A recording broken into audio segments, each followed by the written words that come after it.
Why, hello there, ladies and gentlemen, boys and girls, children of all ages. My name is Mr. Dogbo333, and welcome back to Hearts of Iron 4, the new order last year's Europe as the all-Russian government of the Far East. In the last video, we let the children return to the mines, as they've always yearned to, of course. And we did some other stuff, some other things. We all are having a nice, whatever day this is uploaded on. I'm recording this on a Thursday, so if you're also watching this on Thursday, happy Thursday. And I can genuinely say that, and it'll be accurate. If you're watching another day, happy whatever day it is. And I do mean that, I just can't fully mean it, because it's not the same day. I think I want to go ahead and rush down probably this so we can go get across the tundra. So we're going to go ahead and start with a devoted army. Fight for your nation. Fight for your ancestry. Fight for your God. And most of all, fight for your Vost. Today, the first wave of advertising is propaganda to send out around the country that we control. This round of encouragements, the first of many according to the Vost, is aimed at enticing a large population base to begin to volunteer for the Free All-Russian Army. Realistically, one of the main issues that we struggle with is the maintenance of our manpower reserves, drained by the vast territory that we occupy and the low population base of even those popular servant centers under our control. Thus, the Vost has come up with an ingenious offensive to ensure that the youth of our nation sign up for the army in droves. It will be their blood upon which our new Russia is built. Well, there we go. Meanwhile, I want to go ahead and check. We still have a very, very slight reduction of poverty going. Well, the Free French are officially dead. Sucks to suck. Meanwhile, what do I want to work on? I guess engineer companies.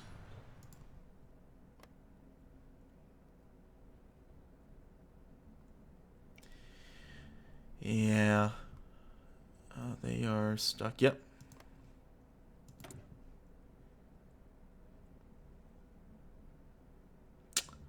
There they go.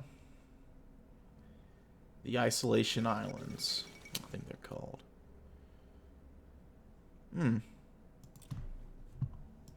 Which one is that again? I always forget which one that is. I know we're going to get the uprising soon enough. In fact, it looks like it'll be starting soon. Yep, there we go.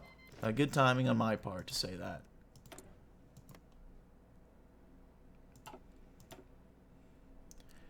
And we can actually just rush down the rest of this right now, which I think is interesting. We'll do quality and quantity, because we don't have the industrial base for any of this stuff, really. The Free All-Russian Army is many things. However, the term overwhelming numbers does not exactly come to mind when examining the divisions that we employ. While the Vost and his command is reluctant to compromise the quality of our forces, the harsh reality of our situation means that the idea of mass conscription has been floated. It's true that this new conscription would hurt the quality of our newly professional army. But as we look to the storms in the West, all are aware that our lack of raw manpower is our greatest weakness. It's time for us to implement mass conscription across the Far East, at least for now, in order to ensure that our army will clear numbers to the West, overwhelming our enemies in both in numbers and with their ideological fanaticism.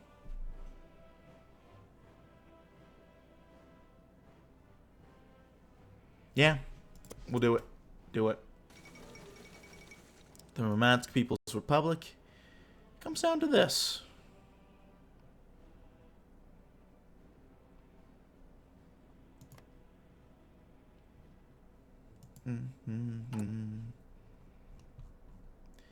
We're still unable to assassinate Kim Il-sung, which is a little annoying, I'm not going to lie. I don't fully know what we're missing right there in order to do it. We'll export... Apparently... Export crops to the CPS. I think I'll go ahead and do that. I've been waiting a little bit But I think we're still going to improve our mechanization soon enough to mass mechanization. And that's going to help us a fair bit, I think. Once we get that going, we'll be okay. I believe. Next, we have more men and more guns. With more troops coming in, it's only natural that they'll need more weapons. With more men comes the need for more guns, and with the need for more guns comes the necessity of actually making them. The factories must work harder and longer. The managers must push their workers, slaves, or free men to the limits to produce and outproduce our rivals to the west. With more guns comes the ability to field more men in a self-perpetuating cycle. Thus, conscription must be extended even further. The young, the old, the unwell, and all those who were previously unfit and must serve. If they can't hold a rifle and fire it, they can fight for us. Our army will be nothing if not numerous, like a black tide swarming over the corrupt and decadent, cleaning Russia and the world from the stain of Zionism and communism. Why not?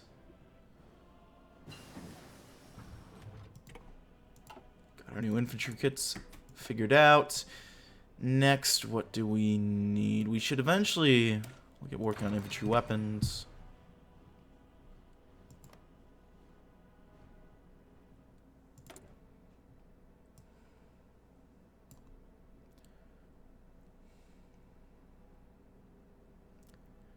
Can further the Russification of Yakutsk soon enough. That might be worthwhile to do. France lines with Iberia. It's interesting. We'll see if they made the right choice there. It's neat to see that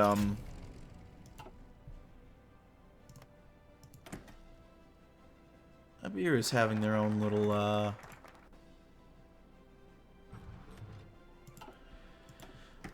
thing going on. Okay, let's do Across the Tundra. Hit harder, our Russian hammer, and strike like God's thunder. May it fall to dust, satanic peoples Commissar. Come up, brothers. With us, the Russian banner is noisy. Over the mountain, over the valleys, true Russia is flying. Our people may toil endlessly, but our investment into the army has finally paid off. The free all-Russian army, with the reforms we put in through, is a pinnacle of achievement. An invincible force will be restored to the Tsar and putting the torch of Zionist Bolsheviks, who have thus far prevented us from extending our rule towards the rest of Russia. For God, nation, and labor. And there we go. Fortifying Tura. And, yeah. Anyway, how are you all doing? I have a show tonight that I'm doing. Another theater thing. It's Great Gatsby, which is going to be fun. We're technically not opening until tomorrow, but it's sort of going to be sort of our industry night. For those of you who don't know what that is, because that's not necessarily a well-known thing outside the theater world. I had to explain that to my grandma. So here's a little bit of fun theater info. Since a lot of shows, theater often does stuff on the weekends, because that's usually the best time to line up and get people going. Ooh, look at the trains. So, in order to let people who otherwise would be doing shows come in, there'll occasionally will be a industry night where it's technically a dress rehearsal. It's not an official show, but there's an audience of usually theater people. So that's what I'm doing tonight.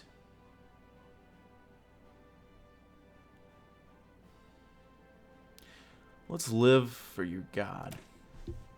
Pay careful attention to yourselves and to all the flock, in which the Holy Spirit has made you overseers, to care for the Church of God, which he obtained with his own blood. The Holy Russian Orthodox Church is one of the primary aspects of Russian culture and expression. Ever since his arrival in Zaya and the establishment of the all-Russian government, Konstantin Radzevsky has worked hard to integrate the Church and state by working together with the Orthodox Church of the Far East, by coordinating with them. However, it's time we do away with the legal fiction that our Church is an independent institution. We should promote our Church even further, but we also need to integrate with the RFP even further. The clergy will be ordained not just as priests, but as members of the RFP, and prayers will be made for the success of those in his party. Homilies will focus on Russian fascist values. The patriarch, a man appointed by the Vols to his position, will be paid more than lip service to his patron. By doing all this, we'll make the Orthodox Church a branch of the government in all but name. Why not? Developing a realm. Go ahead and, well, we need a little bit more political power, so I will wait until we get that. I wonder if we're going to get the option, because right now Yakutsk is still Yakut in culture. So I wonder if that's going to change. Would be a little spooky if that happened. The shield is broken. I guess the war's been going on for long enough. Okay, we can do this again.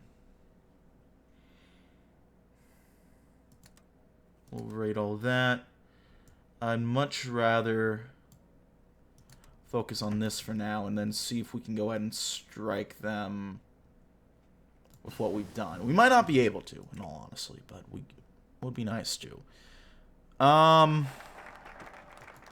If they can hold on to Cape Town, they have a pocket here that they can crush. It's not looking good for South Africa right now. In our role-playing context, it's looking okay, but other than that, yeah. Let's go ahead and live for your Vost.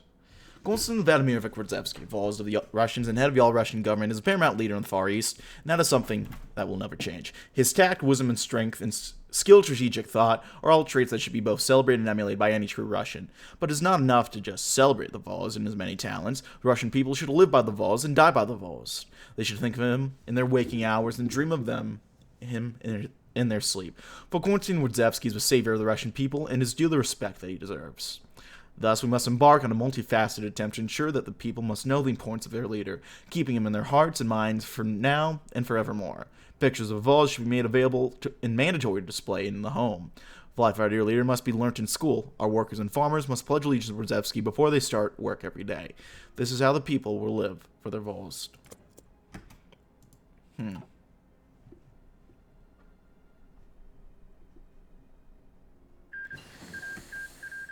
It's not looking good for these South Africans. Looking better for the Chinese, though, perhaps.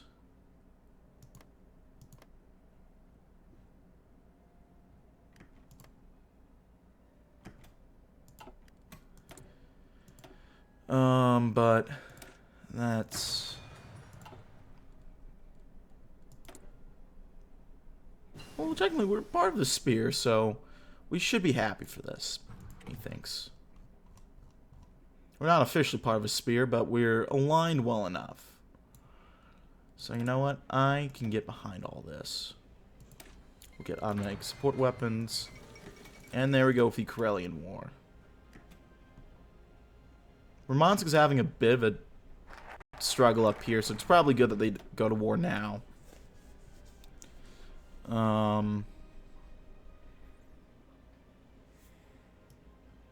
We finished that part of the trees or anything else we want to do. Maybe not overtures right now.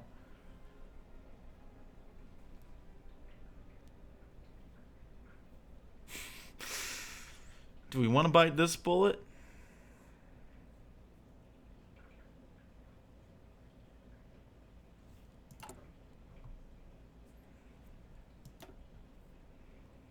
We'll work down this, I think.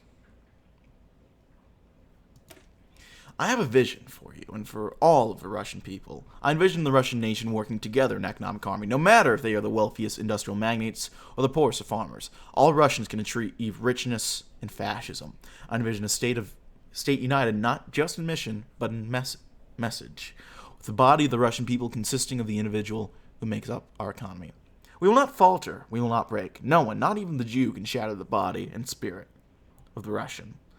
Thus, we must reforge ourselves in a corporate vision to cast down the destructive nature of the Bolshevik system and the chaotic legacy of the years following the Union's collapse. Our people will toil away for countless hours in mind, body, and spirit, giving their blood, sweat, and tears to the Russian state. We, the Russian nation, will do this. We'll give this to our state because we know that our sacrifice will allow Russia to prosper.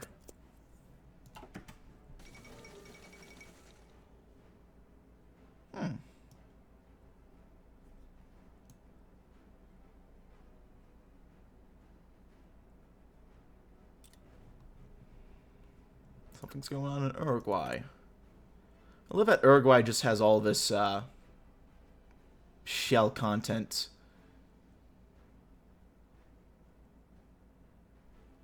It's fascinating to me, personally.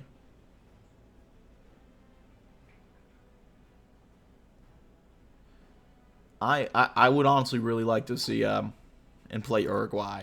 Just because of all the shell content that's already in it. I mean, it has what? How many states? 1, 2, 3, 4, 5. But it has 6 states. So there's plenty of potential in Uruguay. Use more infrastructure, methinks. The camp was precisely as Wojciechowski had envisioned in his sketches. Neat, orderly rows of wooden barracks, fortified towers with snipers and machine gunners, a modern factory built on the latest Japanese designs, and a perfect square of vicious barbed wire that delineated the camp boundary. Couldn't have been any better in his imagination. Last but not least were the inhabitants. Dirty, half-naked, and emaciated with hollow eyes, they dared not to look up at the walls as he passed by them.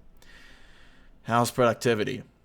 He nonchalantly asked Stedilov, who had averted his eyes from his slaves and held a handkerchief over his mouth. The mining camp out in Yakutia have doubled their output in the past month. Stetlov swallowed his bile before responding in a slightly quavering voice. How the Vols and the guards could simply ignore the stench of the open grave beside the factory was beyond him. Well, I'm happy to report the facility's meeting the set quota, my Vols. He swallowed again before continuing. I'm not sure if these people are capable of... These aren't people, Steklov. Wojciechowski murmured, turning to his subordinate and finally noticing the man's pale, sickly face. What, this bothers you? He snored before resuming his leisurely pace back towards the gate. Get over it already. You don't see me fainting like a little girl whenever Mura swats a bug. I'm fine, my Faust. Just a little under the weather today. It is, as you say, of course. Wojciechowski just smiled silently in response, although altogether quite proud of what his people had accomplished there. Built by hate, but paved by indifference. Where's the vent? It's over here. Only now have a prison there.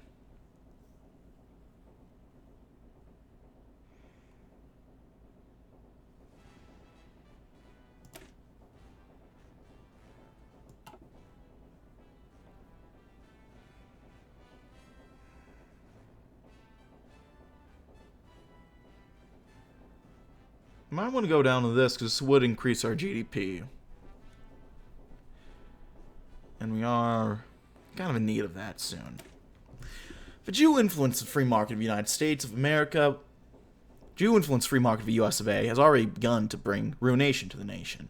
While the government-controlled Bolsheviks method has shown laughability of its failures, it's clear that for the management economy, one cannot bend too much or too little to corporations in the free market, lest the people fall into degeneracy or the Jew takes a sneaky old nation. Set up a policy of collective economic management where the government works closely with corporations that we have encouraged and begins to build from the grassroots upwards. This, in effect, will see the economy managed jointly by the corporations and the government, the latter setting limits and reasonable limitations meant to protect the nation while the former will drive economic growth and innovation.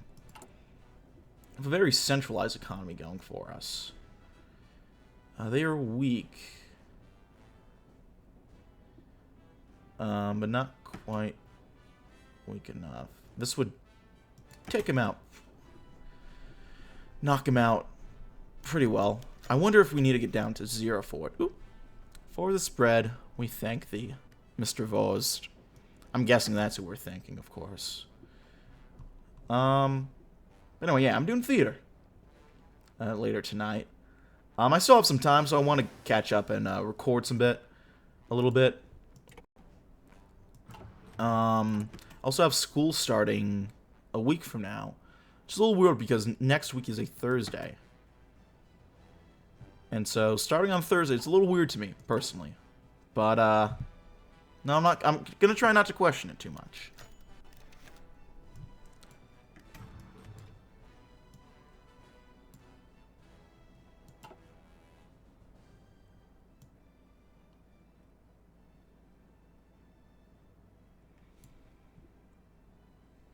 Oh, okay. This is a unique event. Okay. Leaning on the side of a truck, a sweet taste of nicotine grazed the back of Carroll's throat as he watched the scattered men before him inspect the abandoned farm. Officer Carroll had sent the men on a training mission to teach them about reconnaissance. All they had to do was find a cat and report back to him. Simple as that. Yet he watched in unfortunate expectation as the workies fumbled their way across the farm. Of course, his action was not technically sanctioned by the government, not that anyone was going to stop an officer of his rank. No, truthfully, he just wanted a pet cat, similar to that of the Vols. Amur created a craze in the state, and Carroll was not about to be left out. His thoughts were interrupted by the approach of one of his rookies, with arms full of some kind of fluff. Upon closer inspection, though, Officer Carroll smiled upon realizing of his subordinate's success. "Carroll, sir, I found these strange kittens in the loft of the barn. Are these satisfactory?" Carroll picked up one that looked particularly adorable and began inspecting it. The confused kitten had thick gray fur with black spots. Its shaggy coat made way for large ears, and most precious little face imaginable. She was perfect. Calmly, Carroll replied to subordinate, "This'll do. Put the rest back where you found them, and gather up the rest of the men. I want to visit the village hunter and get some information on this creature." The rookie saluted and hurried off. Left alone, Officer Carroll made his way inside the truck for some privacy. He petted his new companion as he looked into her green eyes, thinking of a name. "I shall call you Katya."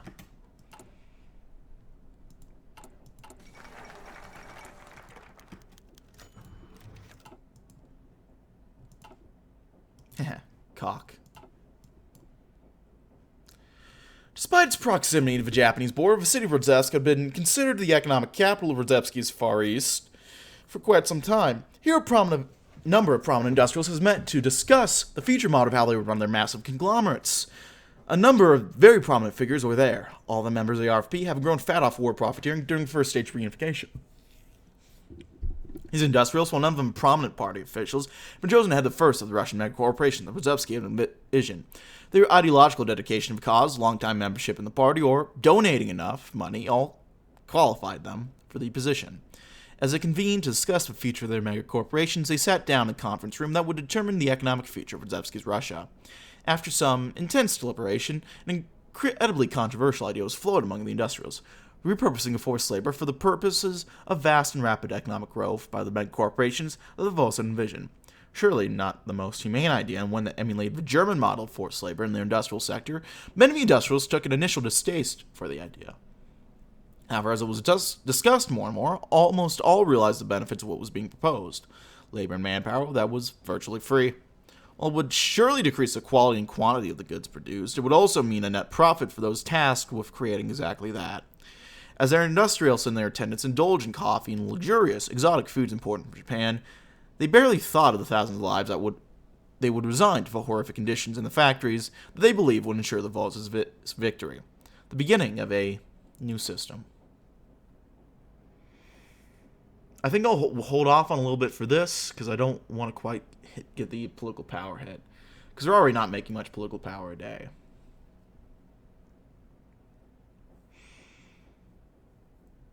Let's see. Let's do the Congress of the RFP. It would be unfair to claim officially, at least if the Rolls was the only individual in the RFP, with any due diligence in running the state. The RFP is, after all, a party. Any worthwhile party would ensure that the voices of its members are heard. Thus, the Vols has announced a Grand Congress of the RFP where all junior and senior members will attend to voice their opinions and decide on matters of the state going forward, in true fascist fashion. However, Rodzevsky and every other party member already knew that there was going to be exactly one option on the way forward, and that opinion was the Vols'. Rodzevsky, in the darkest days of his tenure in the Far East, committed wide-reaching purges of all those who pose an ideological danger to the RFP, and thus himself. There's no RFP without Rodzevsky; it simply wouldn't be able to exist, and thus there's no other opinion other than Rodzevsky's. As it should be. Let's see, we can increase the healthcare network, which I'm tempted to, because our healthcare network is not good. Peace at last. God, it sucks to be an American right now. Over the radar, Other horizon radar, rather.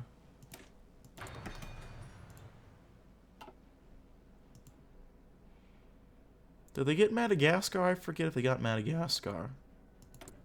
Yeah, they did. They did.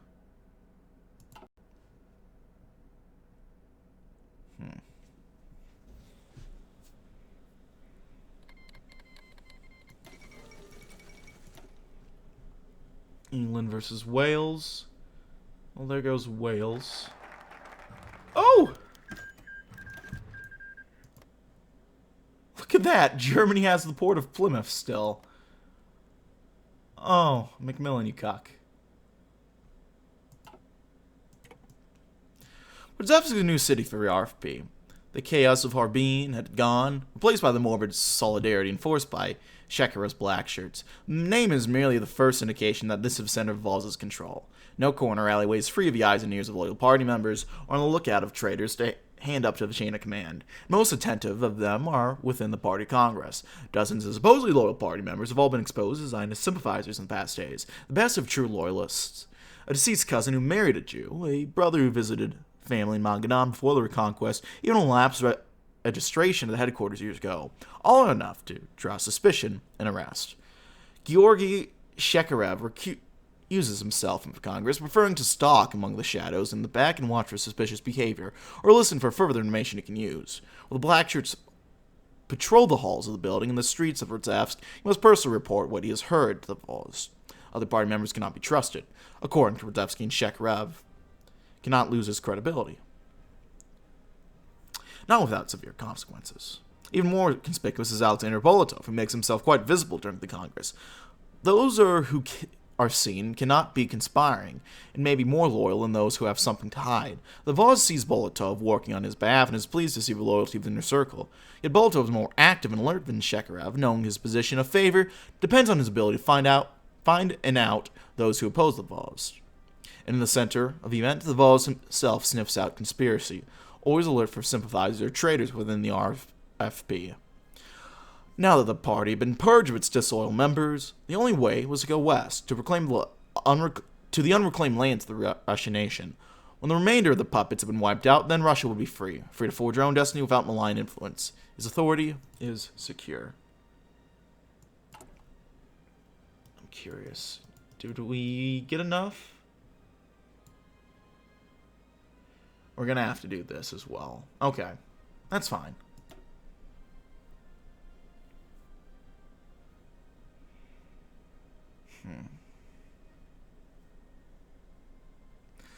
Let's speak with Bolotov.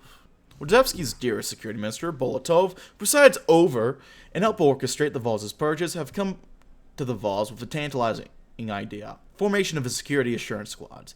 These squads, officially known as the OOB, would be an equivalent of Nazis' SS. They are to supplement the black shirts, who already perform an uncountable number of duties for the state and are, truthfully, a tad overextended. The organization will remain under the control of Bolotov himself. No one knows more than Rdzevsky himself how important the SS was to the Nazis, as well as their key role in Germany's politics. On one hand, would give an additional branch of the party that would have a sizable reach in the military and civilian lines of Russians, would give the overworked black shirts a bit of a break. On the other, would give a large amount of power to Bolotov. But Voz knows Bolotov, and the Voz is in control.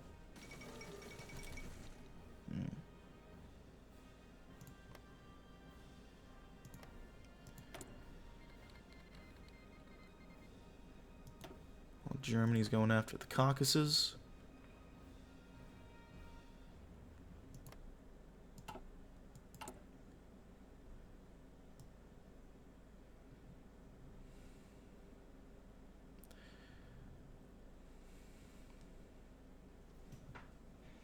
I think we'll go ahead, head back to the top.